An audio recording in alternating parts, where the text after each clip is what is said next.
The day I decided to call off my wedding and kick my future brother-in-law's family out onto the street, I didn't scream. I didn't throw anything.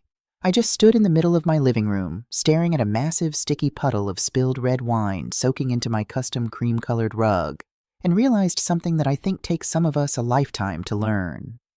When you open your door to people who feel entitled to your peace, your kindness isn't seen as a gift. It's seen as a weakness. It becomes an invitation for them to take over.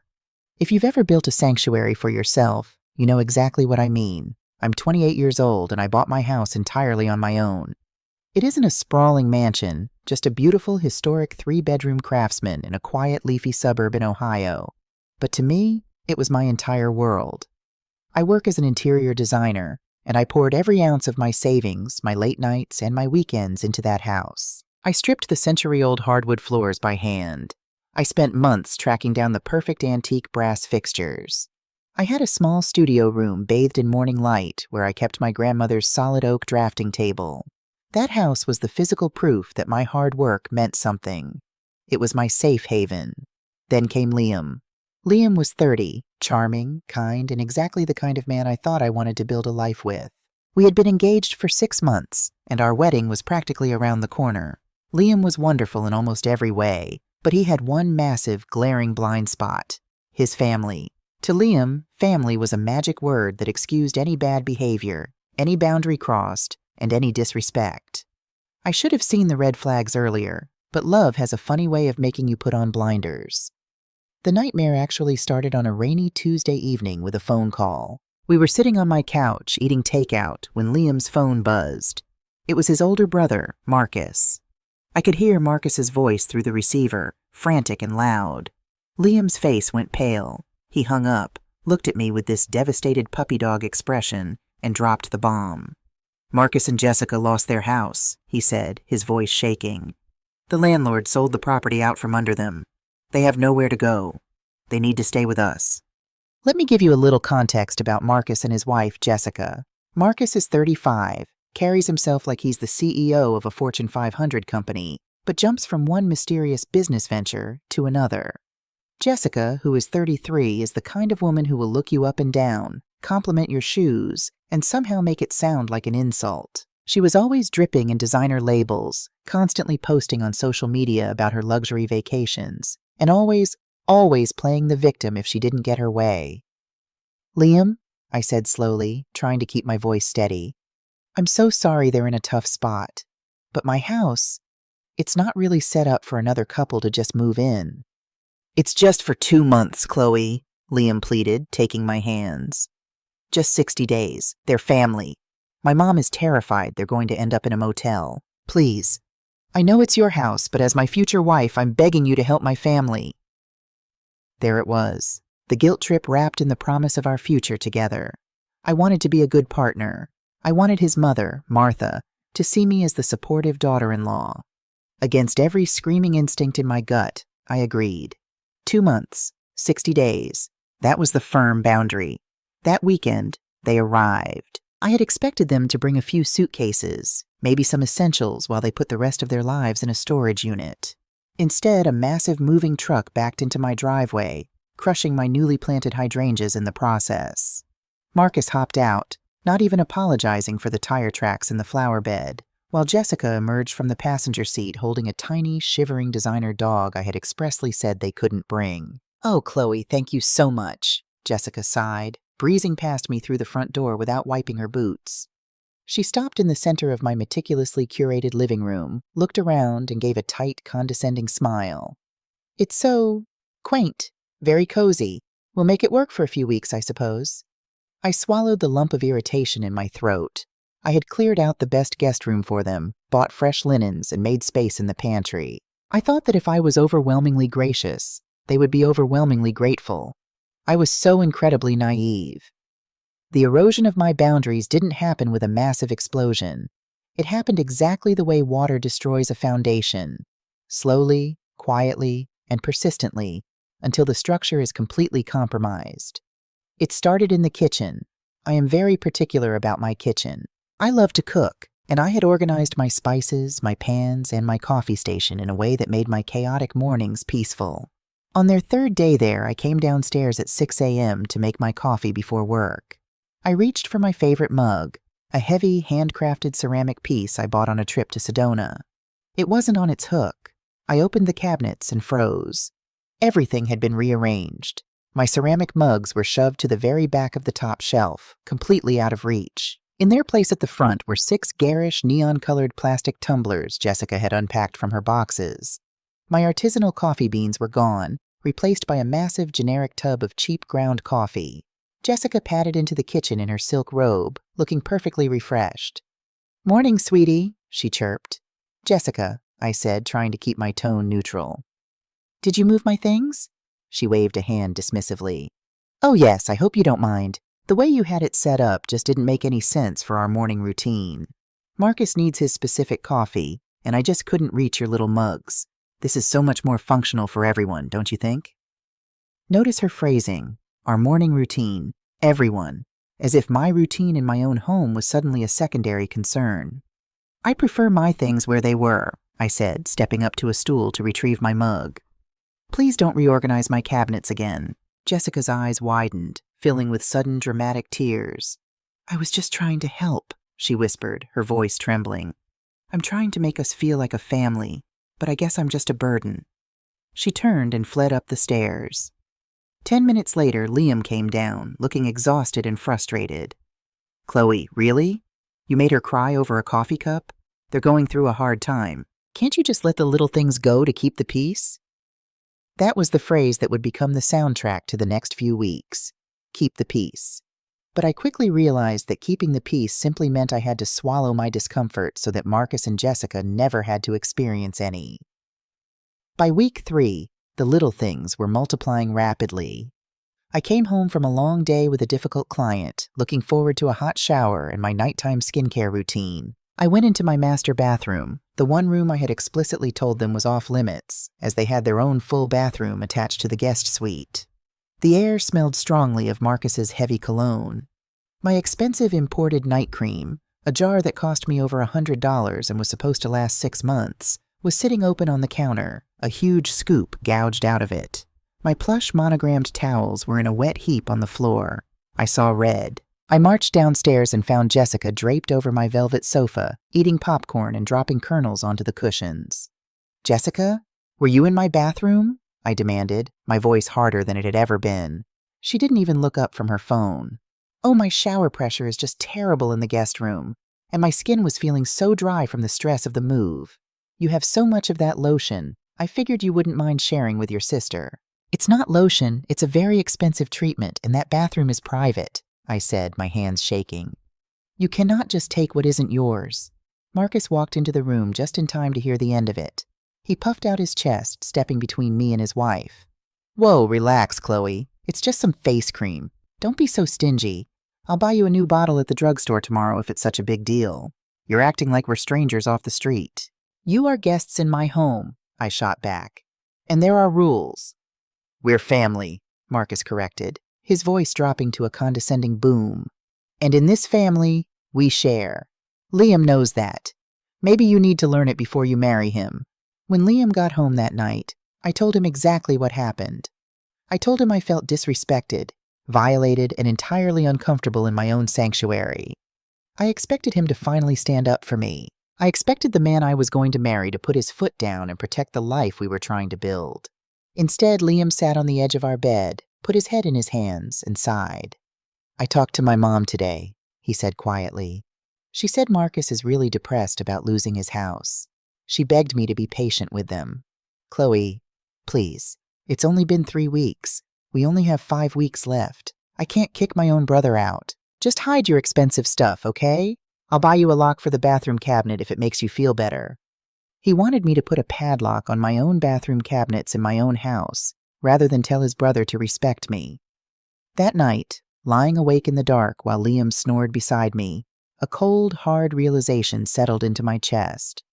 This wasn't just about coffee mugs or face cream. This was about power. Jessica and Marcus were testing the fences, pushing against the boundaries to see just how much ground they could take, and Liam was holding the gate wide open for them.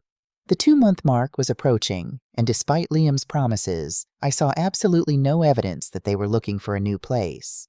There were no apartment brochures on the counter, no hushed conversations about mortgages or leases. In fact, Jessica had started having mail delivered to my address in her name. I decided I was done playing the passive hostess. The next morning, I poured myself a cup of coffee, walked into the dining room where Marcus and Jessica were eating breakfast, and sat down at the head of the table. "All right," I said, keeping my voice perfectly calm and businesslike. "Your 60 days are up on the 15th of next month. I want to check in on your progress. Have you signed a lease yet? Because I have a cleaning service booked for the 16th to deep clean the guest room." The room went dead silent. Marcus slowly put down his fork. Jessica looked at me, then looked at Marcus, a calculating glint in her eyes. "Well, about that," Marcus said, leaning back in his chair and crossing his arms. "The market is really tough right now, Chloe. Nothing in our price range is available. And frankly, with the wedding coming up, we thought it made more sense for us to just stay here and help you guys out. Pool our resources." "No," I said instantly. The word hung in the air, sharp and clear. "The agreement was 2 months. That is not changing." Jessica reached across the table and patted my hand with an icy touch. "Chloe, sweetie, we don't want to stress you out, but we really don't have anywhere else to go. You wouldn't want to upset Liam's mother right before the wedding, would you? Martha was just telling me yesterday how happy she is that we're all bonding under one roof." It wasn't a request. It was a threat. They were weaponizing Liam's mother against me. "The 15th, I repeated, standing up. "I expect you packed and out by the 15th. I went to work that day feeling a strange mix of adrenaline and dread. I had finally drawn a hard line in the sand. I thought I had taken control of the situation. I thought I had made myself perfectly clear. But I had severely underestimated the lengths to which entitled people will go when you threaten to cut off their supply. I didn't know it yet, but my firm boundary hadn't solved the problem. It had only triggered a war. And the very next week, I would discover just how deep the betrayal actually ran, and exactly whose side the man I loved was truly on. If there is one thing I have learned about people who refuse to respect your boundaries, it is that they are almost always hiding a fundamental truth about themselves. They rely on your politeness to cover up their own chaos. The first crack in Marcus and Jessica's carefully constructed victim narrative appeared entirely by accident. It was a Tuesday afternoon, about 5 weeks into their stay. The deadline I had given them, the 15th of the month, was looming, and the air in my house had become thick with a suffocating, unspoken hostility. Jessica had stopped speaking to me entirely, communicating only through loud, dramatic sighs whenever I entered a room. Marcus spent most of his days on my back patio, smoking expensive cigars and talking loudly on his phone about pending capital and synergy. I had come home during my lunch break to grab a fabric swatch book I needed for a client meeting. The mail had just been delivered, shoved haphazardly through the brass slot on my front door. As I gathered the envelopes from the hardwood floor, a heavy cream-colored envelope slipped from the pile. It was addressed to Jessica, but the flap had caught on the mail slot and torn completely open. I am not the kind of person who snoops. I believe in privacy. But as I went to place the envelope on the entryway console, the thick, folded parchment inside slid halfway out, and printed in bold, undeniable black ink right at the top was a logo I recognized instantly, a premium, high-limit credit card company.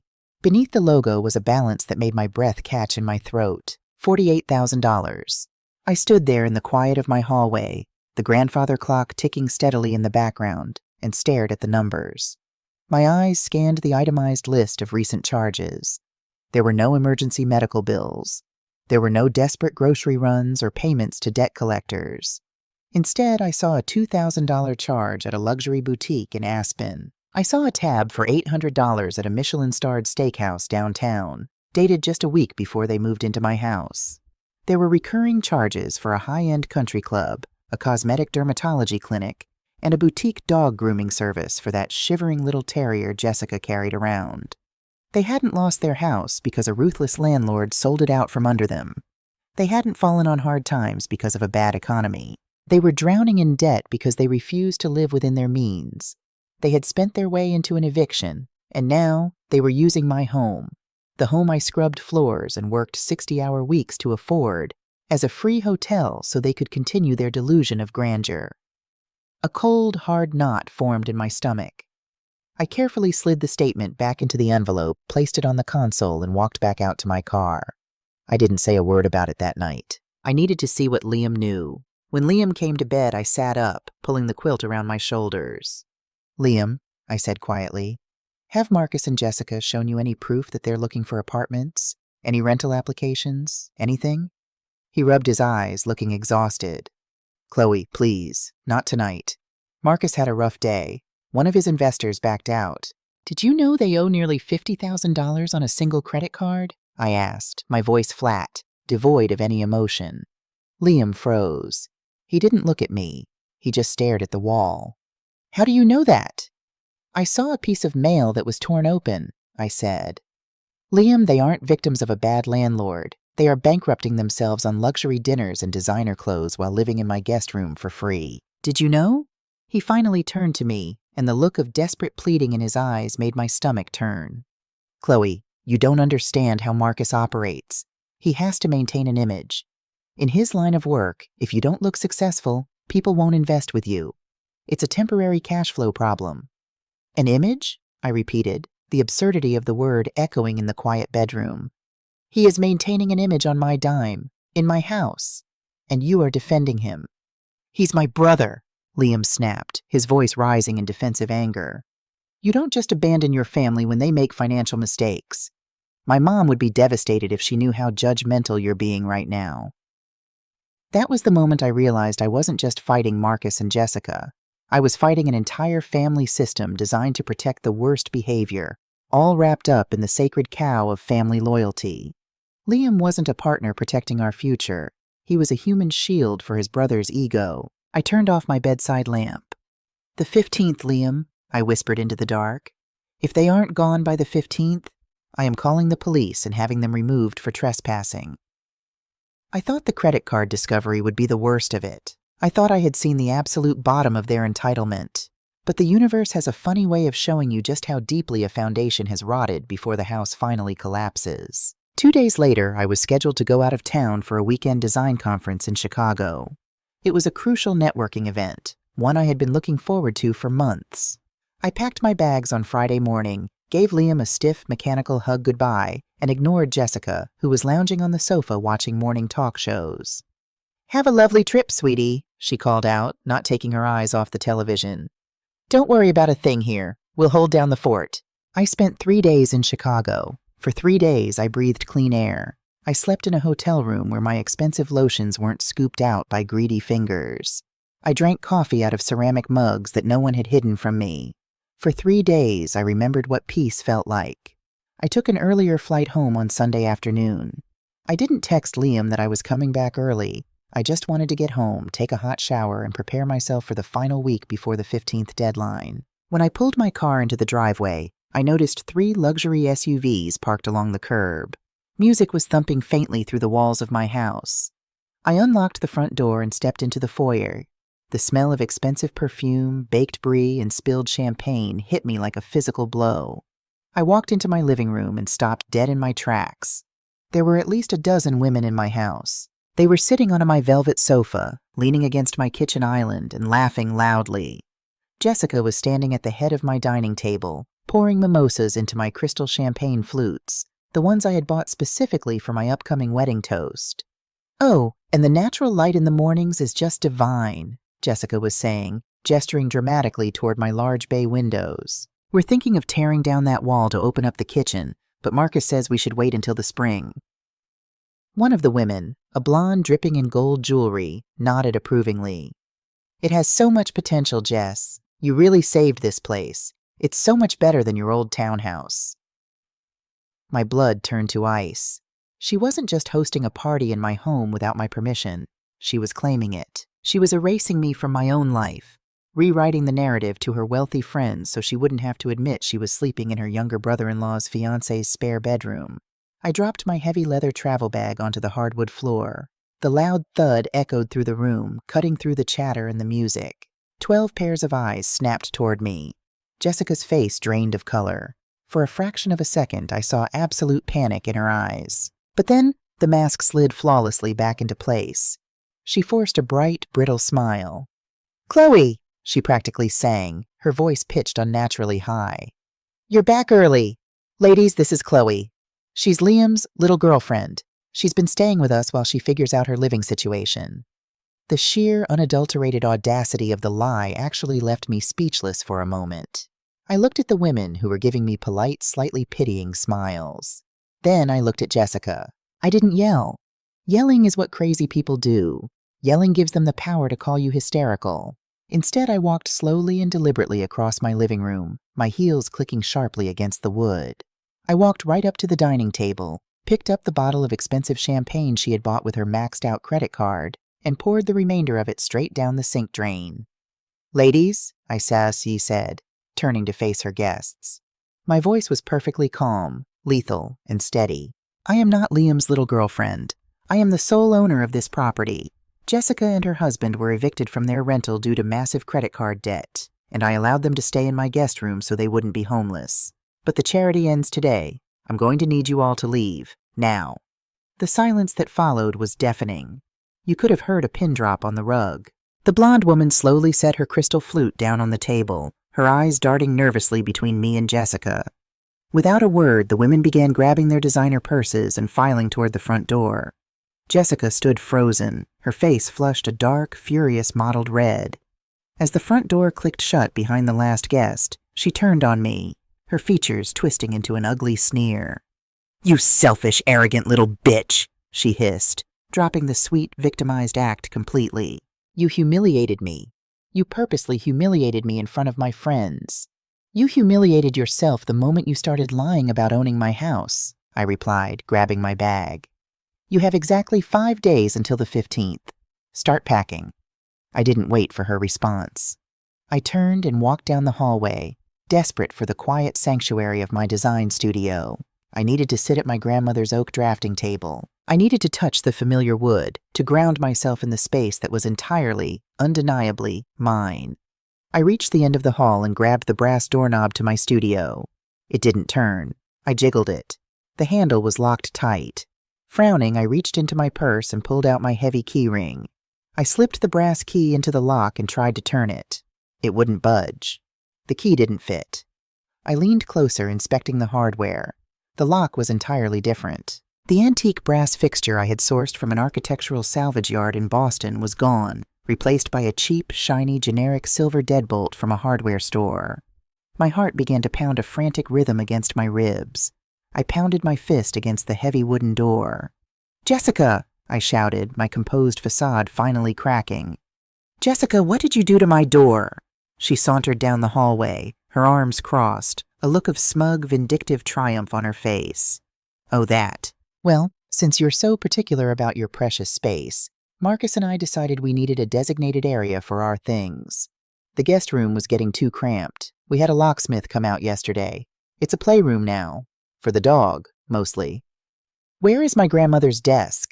I demanded, my voice trembling with a rage so profound it blurred my vision. "Where is my drafting table, Jessica?" She waved a hand dismissively. "That old piece of junk?" Marcus dragged it out to the garage. It was taking up way too much floor space, and honestly, it smelled like an antique store. We needed the room for the new Peloton bike Marcus ordered. I didn't breathe. I couldn't. I turned away from her, bolted down the hallway, through the kitchen, and threw open the door to the attached garage. The garage was unfinished, damp, and smelled of motor oil. And there, shoved into a corner next to a stack of moldy cardboard boxes, was my grandmother's drafting table. The table where she had taught me how to draw. The table I had painstakingly restored by hand. Marcus hadn't just moved it. He had dragged it. A massive, jagged gouge ran straight across the pristine oak surface, the wood splintered and ruined. One of the intricately carved legs was cracked entirely in half, the table leaning drunkenly against the concrete wall. I dropped to my knees on the cold garage floor and touched the ruined wood. A physical pain, sharp and agonizing, tore through my chest. They hadn't just taken my space. They had destroyed a piece of my history. They had punished me for asserting myself by breaking the thing they knew I loved the most. I sat in the garage for a long time.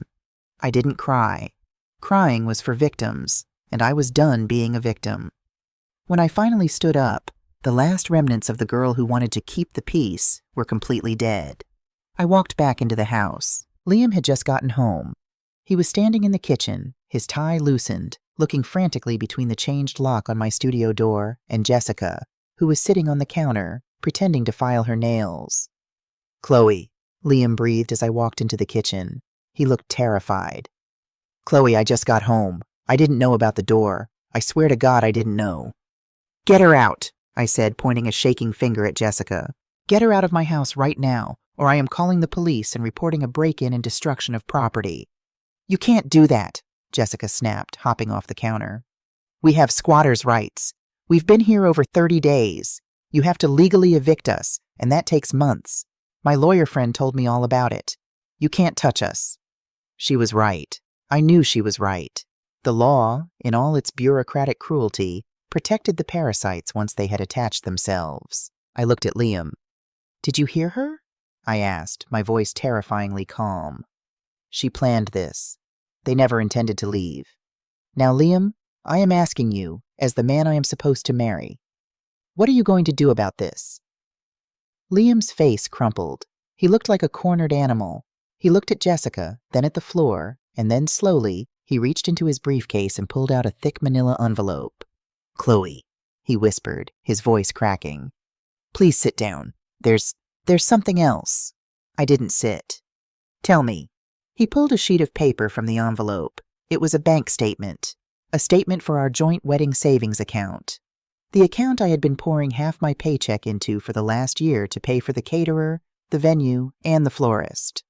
"Marcus was desperate," Liam choked out, tears finally spilling over his eyelashes. "The credit card companies were threatening to sue him. My mom called me crying, begging me to help him. She said she'd disown me if I let my brother go to jail over a debt. She said we had all that money just sitting there for a party, and family is more important than a party."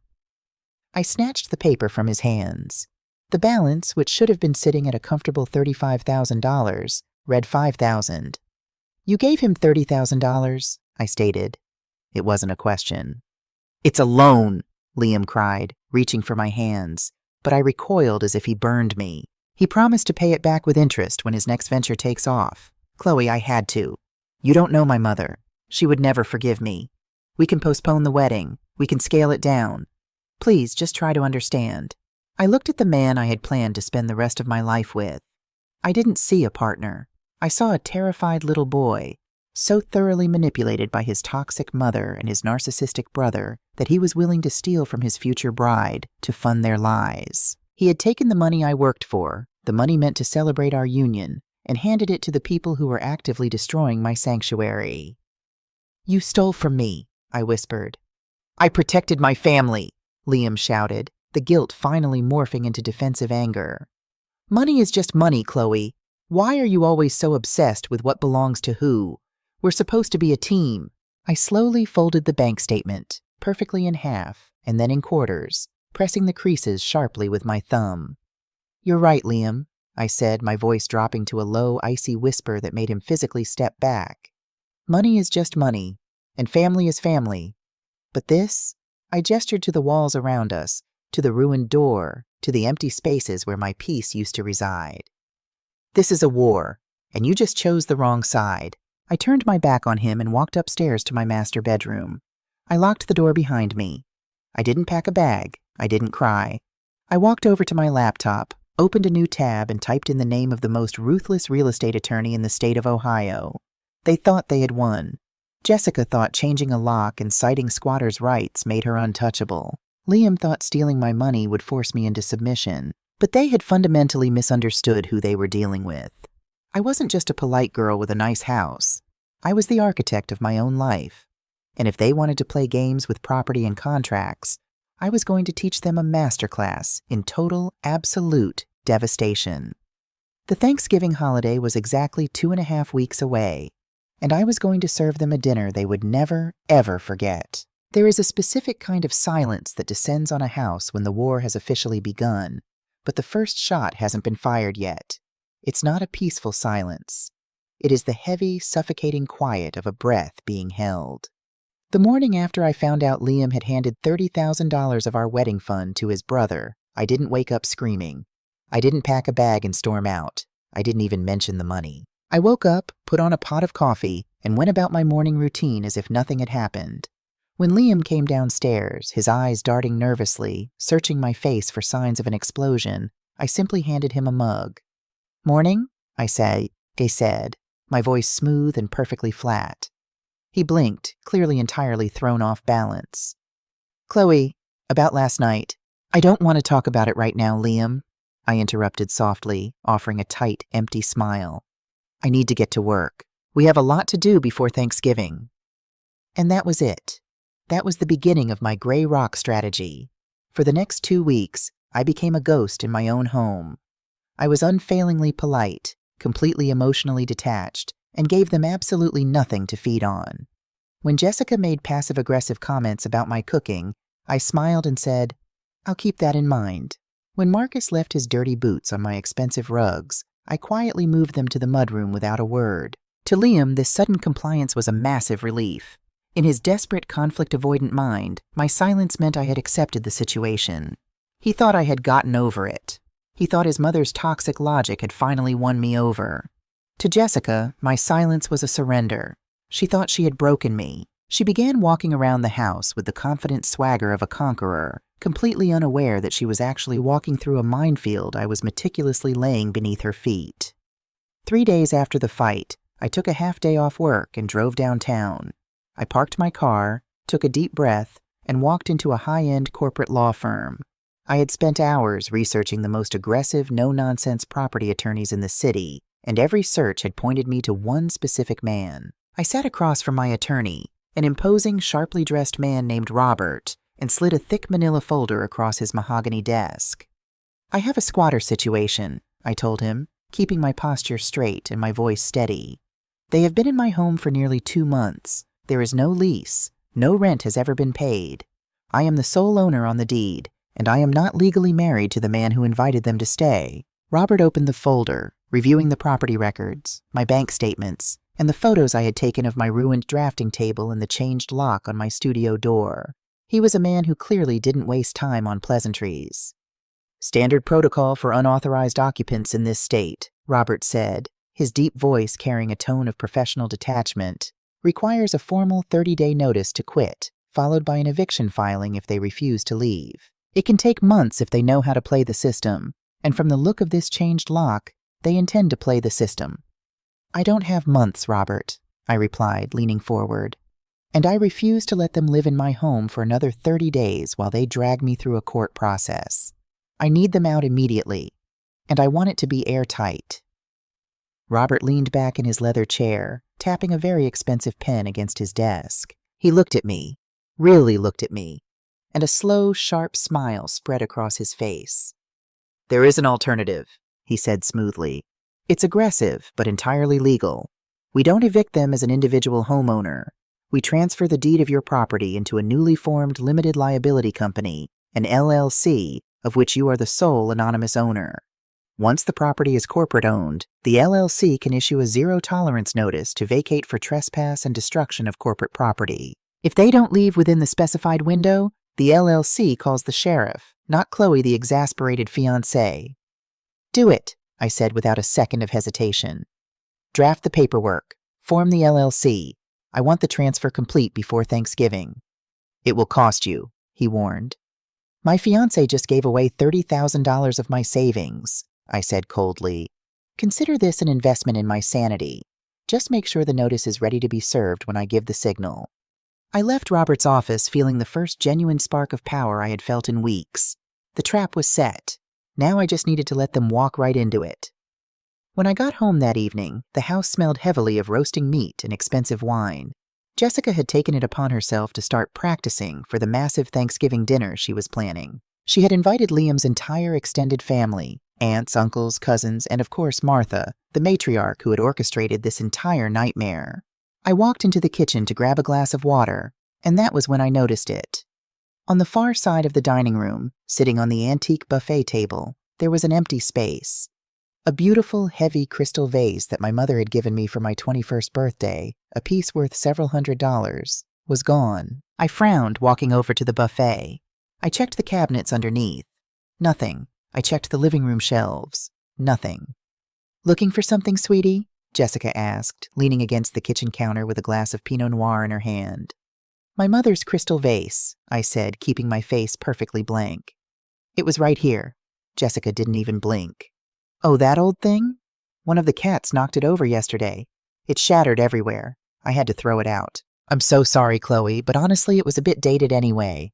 I'll pick you up something much more modern from Target next week. She was lying. I knew the moment the words left her mouth that she was lying. My cats were elderly and arthritic. They couldn't even jump onto the sofa, let alone a 4-foot-high buffet table. I didn't argue. I just nodded. Okay, thank you for cleaning it up. I went upstairs, locked my bedroom door, and opened my laptop. A sick, sinking suspicion had taken root in my stomach. If she was willing to lie about a vase, what else had she done? I went to my jewelry box. My grandmother's pearl earrings were still there. I checked the closet. My designer bags were accounted for. Then I remembered the dining room. I crept back downstairs while Jessica and Marcus were loudly watching television in the living room and opened the bottom drawer of the china cabinet. My heart dropped into my shoes. The velvet-lined mahogany box that held a complete 60-piece set of vintage sterling silver flatware, an heirloom from my great-aunt, was completely empty. Every single piece of silver, worth thousands of dollars, was gone. I rushed back upstairs, my hands physically shaking. I opened Facebook and went straight to the local marketplace. I didn't search my own name. I created a dummy account, set my location to our zip code, and started searching for vintage silver flatware and crystal vase. It didn't take long. 10 minutes later, I found a seller profile under the name Jess M. The profile picture was a generic photo of a sunset, but the location was listed as our exact suburb. I clicked on the listings. There, photographed beautifully on my own kitchen island, was my mother's crystal vase, listed for $150. Sold. Below it was the mahogany box of my great-aunt's silver flatware, listed for $800. Sold. I kept scrolling, a cold sweat breaking out on the back of my neck. She had been busy. There was a listing for a set of silk curtains I had stored in the guest room closet. There was a listing for an expensive blender I rarely used. She was systematically stealing my belongings, selling them for quick cash online, and using the money to fund her luxury grocery runs and designer dog grooming. She wasn't just a squatter. She was a thief. I took screenshots of every single listing. I documented the dates, the prices, and the photos, clearly showing my kitchen countertops in the background. I saved everything into a secure folder and emailed it directly to Robert, my attorney. Add theft and fencing stolen property to the corporate eviction notice, I typed. For the next 10 days, I lived a double life. By day, I was the accommodating, quiet, defeated fiancé. I helped Jessica pick out the perfect napkins for her Thanksgiving extravaganza. I smiled politely when Martha called and Liam put her on speakerphone so she could gush about how wonderful it was that the family was coming together in Marcus and Jessica's lovely new home. But by night, I was a ghost. I rented a small, climate-controlled storage unit 2 towns over. Every evening, while they were distracted by television or their endless bottles of wine, I would pack a single, heavy duffel bag. I packed my most important documents. I packed my jewelry. I packed the irreplaceable photos of my family, my favorite clothes, and my expensive electronics. I would wait until Liam fell asleep, carry the bag out to the trunk of my car in the dead of night, and drive it to the storage unit. Piece by piece, I was emptying myself out of that house, leaving behind only a hollow shell of the life I had built. I wanted to make sure that when the bomb finally detonated, none of my true valuables were in the blast radius. 2 days before Thanksgiving, the tension in the house was thick enough to cut with a knife. Liam was a nervous wreck, frantically cleaning the baseboards and stressing over the turkey order. Jessica was barking orders at him as if he were the hired help. I was in the hallway, carrying a basket of laundry to the basement, when I passed the closed door of the playroom, my former design studio. The door was slightly ajar and I could hear Marcus and Jessica arguing in hushed, urgent tones. I stopped. I held my breath, pressing my back against the wall, and listened. "The investor is breathing down my neck, Jess," Marcus was hissing, pacing back and forth across my ruined hardwood floors. "If I don't secure this capital by the end of the month, the whole deal goes under. They're going to come after my personal assets." "What assets, Marcus?" Jessica snapped back, her voice dripping with venom. "We have nothing. My credit cards are maxed. We sold the cars, and I'm practically hawking her plates online just to keep up appearances. You told me Liam was going to handle this. He gave us the 30 grand, but it wasn't enough to cover the margin call, Marcus growled. I need a guarantor for a $100,000 business loan. The bank won't look at me with my credit score. There was a pause. I could hear the clinking of ice in a glass. Then we do it on Thursday, Jessica said, her voice dropping into a chilling, calculated register. Thanksgiving dinner. Your mother will be here.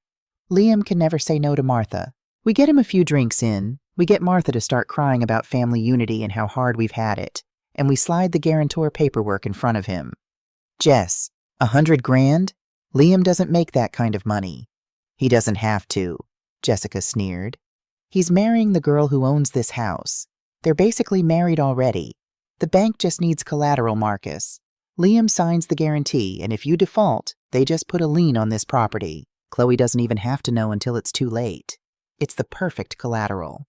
A wave of pure, unadulterated nausea washed over me. So strong I had to grip the laundry basket to keep from falling over. They weren't just stealing my peace, or my silver, or my wedding fund. They were plotting to steal the very roof over my head.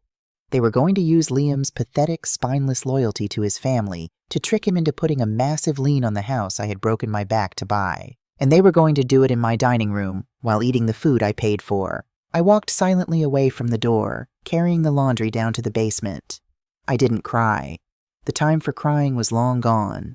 My phone buzzed in my pocket. It was a text message from Robert, my attorney. LLC transfer is complete. The deed is officially out of your name and secured under the corporation. The eviction notice has been drafted, signed by the magistrate, and is legally binding. The trap is armed. I stared at the screen in the dim light of the basement. A slow, terrifyingly calm smile spread across my face. I walked over to a stack of old boxes in the corner of the basement and pulled out a heavy black case. Inside was a high-definition Bluetooth-enabled projector I used for client presentations. I checked the battery. It was fully charged. They wanted a family Thanksgiving. They wanted a captive audience to execute their grand manipulation. I was going to give them exactly what they asked for. Thanksgiving morning arrived crisp, bright, and utterly devoid of mercy. I woke up at 6 o'clock, not to the smell of roasting turkey, but to the sound of Jessica barking orders at Liam in my kitchen. I lay in bed for a long moment, staring at the ceiling, feeling an unnatural, profound calm wash over me. Today was the day. I had spent the last 2 weeks meticulously packing my life into a storage unit, securing my finances, and legally erasing my name from the property deed. The house I was lying in no longer belonged to Chloe, the accommodating fiancé. It belonged to a faceless, ruthless corporate entity. And corporations do not care about family loyalty. I took a long, hot shower, using the last of my expensive shampoo that Jessica hadn't managed to steal. I dressed carefully, not in sweatpants or an apron, but in a sharply tailored charcoal blazer, a black silk blouse, and fitted trousers. It was armor. When I walked downstairs, the house was a chaotic blur of pretension. Jessica had hired a private chef to cook the turkey, paid for, no doubt, by the sale of my great-aunt's silver. Marcus was in the living room, pouring expensive scotch into my crystal tumblers, loudly discussing the stock market with his uncle, who had arrived early. And then there was Martha. Liam's mother was a formidable woman who wore her passive aggression like expensive perfume. The moment she saw me, her eyes did a slow, calculating sweep from my hair to my shoes. "Chloe, dear," she said, offering a cheek that smelled of powder and gin. "You're certainly dressed up. Jessica has been working her fingers to the bone preparing this gorgeous home for us, and you look like you're going to a board meeting. You really should put on an apron and help your future sister-in-law." "Good morning, Martha," I replied, my voice smooth and utterly devoid of emotion. Jessica seems to have everything exactly the way she wants it. I wouldn't dream of interfering. Liam shot me a nervous, pleading look from across the kitchen. He looked exhausted, the bags under his eyes dark and heavy. He was drowning under the weight of his brother's demands and his mother's expectations, and he still thought his $30,000 betrayal was safely hidden under the rug.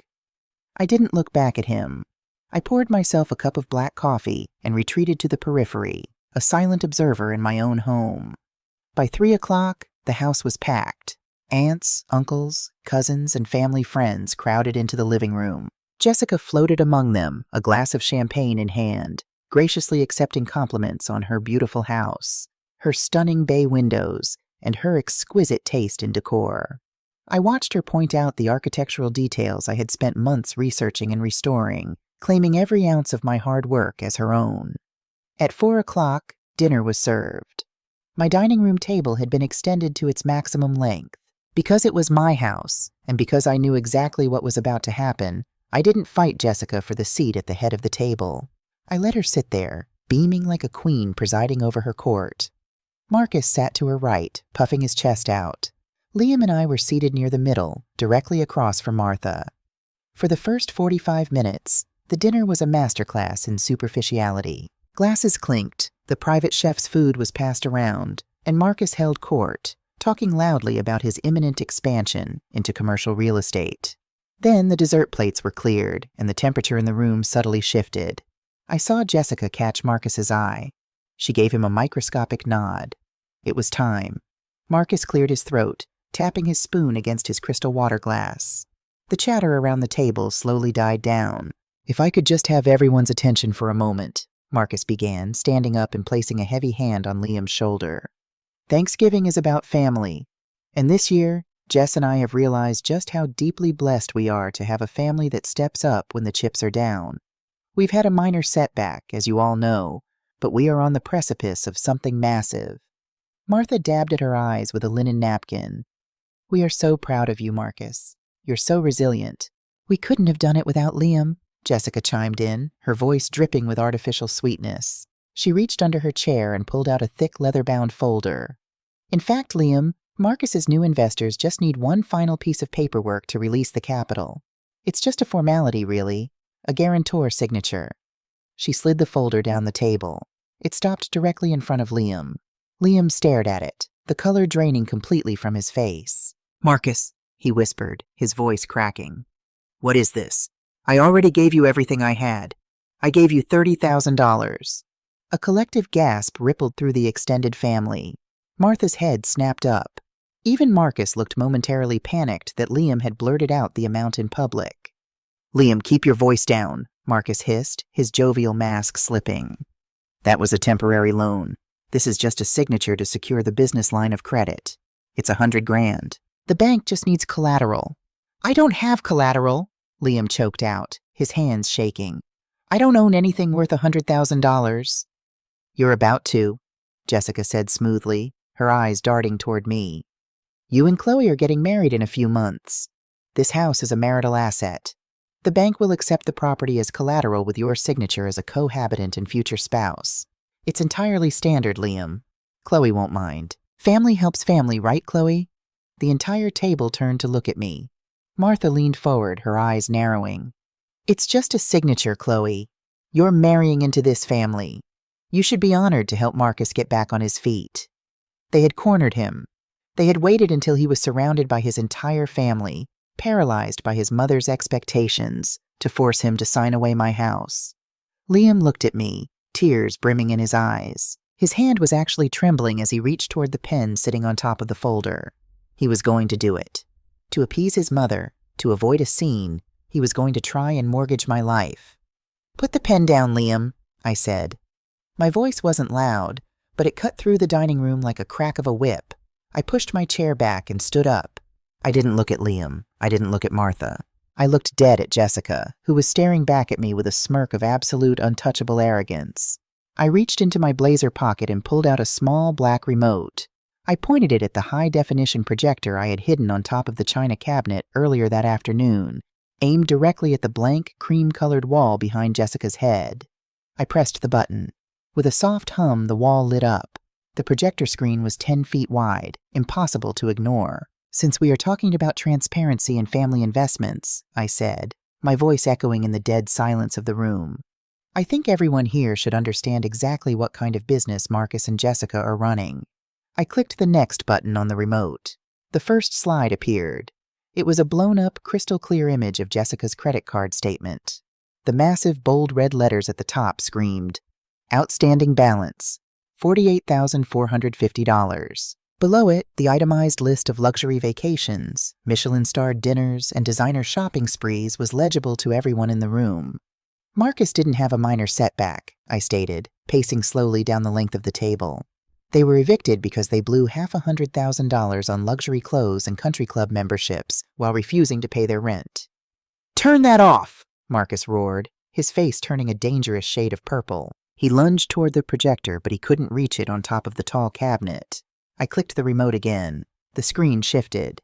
Now it displayed the screenshots from Jessica's secret Facebook Marketplace account. There were side-by-side photos, the crystal vase sitting on my kitchen counter, and the receipt showing it sold for $150. Next to it was the 60-piece sterling silver flatware set, sold for $800. A collective murmur of shock rippled through the aunts and uncles. Martha let out a strangled gasp, her hand flying to her mouth. "Jessica hasn't just been living here rent-free," I continued, my tone conversational, as if I were presenting a quarterly earnings report.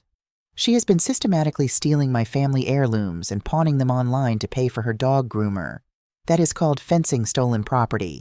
It is a felony." "She's lying!" Jessica shrieked, jumping out of her chair, her mask completely shattered. "Those are doctored. She's a psychotic, jealous bitch who's trying to ruin us." "I don't need to lie, Jessica," I said coldly. "You're doing a fantastic job of ruining yourself." I clicked the remote one last time. An audio file began to play through the projector's surround sound speakers. It was the recording I had taken from the hallway. The sound quality was perfect. "The bank just needs collateral, Marcus. Liam signs the guarantee, and if you default, they just put a lien on this property. Chloe doesn't even have to know until it's too late. It's the perfect collateral." Jessica's own voice, cold and calculated, filled the dining room. The silence that followed the recording was absolute. It was the heavy, suffocating silence of total destruction. Nobody moved. Nobody breathed. Martha turned slowly, her face pale and horrified, to look at her eldest son. "Marcus," she whispered, her voice trembling with devastation, "you were going to steal your brother's home? You were going to let him take on $100,000 of debt so you could keep playing pretend?" For the first time in his life, Marcus had absolutely nothing to say. I walked over to Liam. He was staring at the wall, his face buried in his hands, quietly sobbing. He had traded my safety, my peace, and my money to protect a mirage. I slid the heavy diamond engagement ring off my left ring finger. I held it between my thumb and forefinger for a second, feeling the cold weight of the metal. Then I dropped it directly into Liam's half-full glass of red wine. It sank to the bottom with a quiet final plink. "You gave them $30,000 of my savings to protect this family, Liam," I said softly, so only he could hear. "Consider that ring the price of admission to this circus. I'm done." Jessica, cornered and frantic, suddenly lashed out. She slammed her hands onto the table, rattling the plates. "You think you're so smart?" she screamed, her face contorted with pure, unhinged rage. "You think you can just embarrass us and throw us out?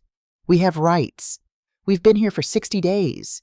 You can't legally kick us out without a formal eviction process, and that takes months. We're not leaving. I will live in this house, and I will drag this out until you are begging us to leave." I looked at her. I didn't frown. I didn't scowl. I gave her the slowest, coldest, most terrifying smile I have ever smiled in my entire life. I reached inside my blazer and pulled out a thick, legal envelope bearing the seal of the county magistrate. I tossed it onto the table. It slid across the polished wood and stopped right on top of her fraudulent loan documents. "You're absolutely right, Jessica," I said, my voice carrying clearly to the back of the room. "I can't evict you, because as of 48 hours ago, I do not own this house." Jessica blinked, her rage faltering into confusion. "What?" "I transferred the deed," I explained, relishing every single syllable. "This property is now wholly owned by a corporate entity, a limited liability company, and under state law, corporate-owned properties do not have to endure a standard residential eviction process for unauthorized occupants. What you are looking at is a legally binding, zero-tolerance notice to vacate for corporate trespass, signed by a judge." I leaned forward, placing both of my hands flat on the table, looking directly into her panicked eyes. "You have until 8 a.m. tomorrow morning to vacate the premises. If you, Marcus, or your dog are still on this property at 8:01 a.m., the county sheriff's department will arrive. They will arrest you for trespassing, and they will physically drag you out to the curb. And I promise you, Jessica, I will be standing right on the lawn to watch it happen." I stood up straight, smoothing the lapels of my blazer. I didn't look back at the table. I walked to the front closet, pulled out my coat, and picked up the single leather duffel bag I had packed with my remaining essentials. Behind me, the dining room exploded. Martha was wailing, a high-pitched sound of total despair. Marcus was shouting at Liam, blaming him for not controlling me. Jessica was screaming at everyone. It was the sound of a toxic foundation finally collapsing in on itself. I opened my front door and stepped out into the crisp, cold November evening. The air smelled like pine needles and wood smoke. I took a deep, shuddering breath, filling my lungs with the sharp, clean oxygen. I walked to my car, put my bag in the trunk, and drove away from the house I had built. I spent that night in a beautiful suite at a downtown hotel. I ordered room service, drank a glass of incredibly expensive champagne, and slept for 12 hours straight without waking up once. The next morning, at exactly 8:15 a.m., my attorney sent me a text message. It was a photo taken by the private security contractor he had hired to oversee the vacate order. It showed Marcus and Jessica, looking disheveled and frantic, shoving garbage bags full of clothes into the back of an Uber, while a county sheriff's cruiser sat idling in my driveway. Liam tried to call me 57 times over the next week. He left voicemails begging for forgiveness, swearing he would get the money back, promising he would cut his family off forever. I deleted every single one of them. I had Robert handle the legal dissolution of our joint accounts. I never spoke to him again. It took 2 months to clean the house, repair the damages, and move my belongings out of storage. When I finally spent my first night back in my own bed, the house was entirely silent. There were no footsteps in the hall. There was no smell of cheap cologne or stolen lotion. The air was mine. The space was mine. If you are reading this, and you are shrinking yourself to fit into someone else's demands, I want you to listen to me very carefully. Your home is not a hotel for the irresponsible. Your peace is not a currency to be spent on keeping toxic people comfortable. When someone shows you that they do not respect your boundaries, do not negotiate. Do not wait for them to see the light. You build a fortress, you lock the doors, and you protect your sanctuary with everything you have. Generosity is a beautiful thing, but survival requires a spine of steel. And sometimes the most empowering thing a woman can do is look at the people trying to tear her down, hand them the match, and watch them burn themselves to the ground.